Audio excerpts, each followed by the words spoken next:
Bueno, ahí están las nuevas medidas que va a tomar la administración de Bogotá.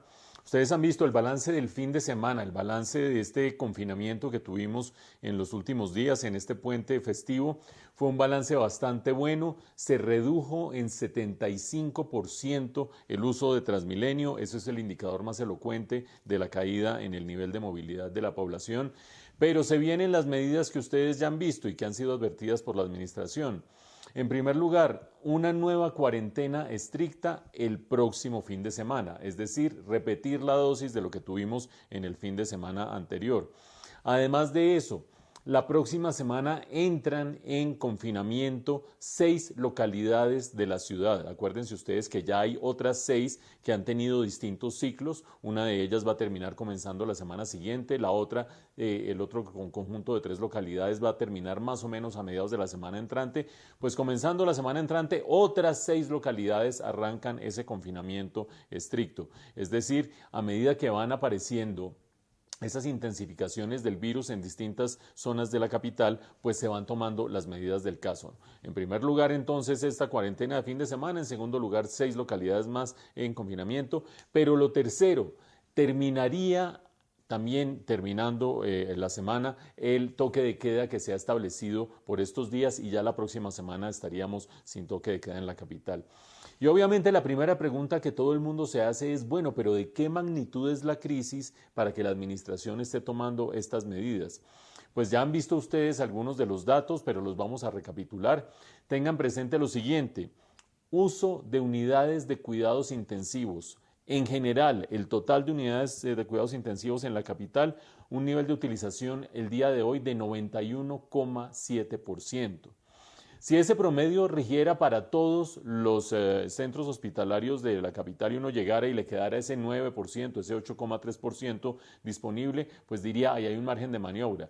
El problema es que este es un promedio de lo que hay en la capital y por lo tanto hay muchos centros hospitalarios que ya están totalmente copados e inmediatamente viene la reasignación de pacientes con lo difícil que eso puede significar, la dificultad que eso puede conllevar.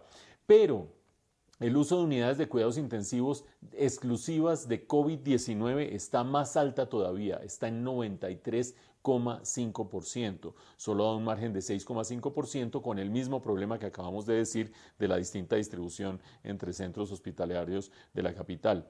Y fuera de eso, dos datos adicionales. El número de pacientes que están en este momento ocupando unidades de cuidados intensivos para COVID-19 respecto al máximo que se tuvo en el primer pico de la pandemia ha aumentado en 200 pacientes más. Ustedes dirán, ¿pero cómo es posible? Pues claro, se ha ampliado la capacidad de unidades de cuidados intensivos. Ahora esos 200 pacientes más caben dentro de esa capacidad, pero ya llevan el nivel de utilización a 93,5%. Y fuera de eso, los pacientes que no son de COVID-19 y que están usando el resto de unidades de cuidados intensivos se han duplicado respecto a lo que sucedió en el primer pico de la pandemia. Eso muestra que la situación en Bogotá es bastante delicada, es bastante seria. Ya todo el mundo está muy atento a ver qué es lo que está sucediendo en su entorno familiar, en su entorno de amigos, etcétera, etcétera. La gente que está regresando de vacaciones.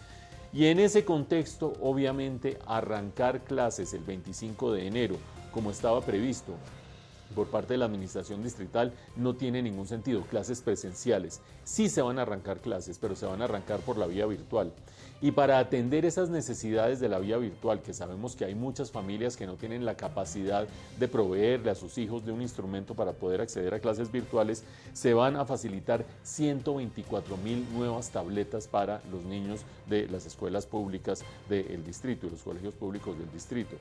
¿Cuánto durará esa situación nueva de la educación? Pues depende de cuánto dure la situación crítica de la salud. Si nos atenemos a lo que dijo la directora del Instituto Nacional de Salud hace unas cuantas semanas, probablemente enero, febrero y marzo vayan a ser los meses más complicados y de marzo a junio empieza a reducirse lentamente el nivel de la congestión de la curva de contagios y de la curva de fallecimientos.